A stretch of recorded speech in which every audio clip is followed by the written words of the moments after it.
आपण राज्यातल्या बऱ्याच ठिकाणांची सध्याची परिस्थिती जाणून घेतली। नागपूरमध्ये देखील मतमोजणीला सुरुवात झाली। आपले प्रतिनिधी तुषार कोहळे आपल्यासोबत आहेत, थेट आपण जाणून घेऊयात। तुषार, काय अधिक माहिती आहे? नागपूरमध्ये मतमोजणीला सुरुवात झालेली आहे, काय सध्याचं चित्र आहे?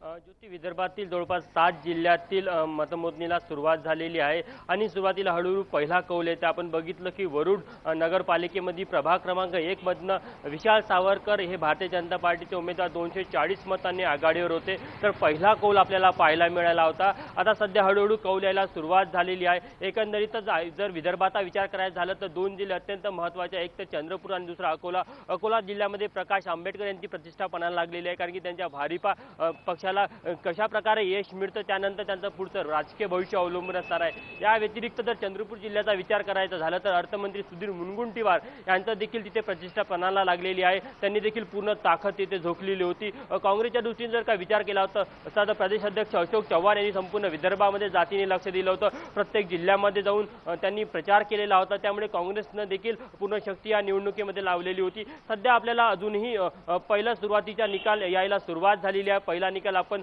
वरुड नगरपालिकेमधला बघितला होता की भारतीय जनता पार्टीने तिथे आघाडी घेतलेली होती। अजून अंतिम निकाल तिथे यायचा आहे त्या प्रभागाचा, पण सुरुवातीला पहिला निकाल जो होता की तिथे भारतीय जनता पार्टीने ही आघाडी घेतलेली होती पहिल्या फेरीमध्ये। आणि ह्या सर्व निवडणुकीमध्ये एक आणखी गोष्ट महत्त्वाची आहे की बसपा फॅक्टर हा या निवडणुकीमध्ये किती प्रभावशाली ठरतो याकडे पण सर्वांचं लक्ष असणार आहे, कारण की एकूण जे मतदान होते त्यामध्ये साधारण 20 ते 22% मतदार हे जवळपास बसपाचे असतात आणि ते अत्यंत निर्णायक असतात। त्यामुळे या निवडणुकीमध्ये तो फॅक्टर कोणाकडे जातो, त्यांचे तर उमेदवार असतात, पण कधी कधी असं पाहायला मिळतं की आपल्याला बसपा फॅक्टर हा काँग्रेसचे जास्त मताची काटणी करतो। त्याचा प्रभाव त्याची परिणिती आपल्याला लोकसभा आणि विधानसभेच्या निवडणुकीमध्ये पण पाहायला मिळाली होती। कुठेतरी काँग्रेसच्या मताची छाटणी बसपाने केली होती, त्याचा थेट फायदा विदर्भामध्ये भारतीय जनता पार्टीला झाला। पण आता स्थानिक स्तरावर ही निवडणूक होत आहे, स्थानिक आघाड्या आहे, वेगवेगळ्या पक्षाच्या वेगवेगळ्या आघाड्या स्थानिक स्तरावर झालेल्या आहे।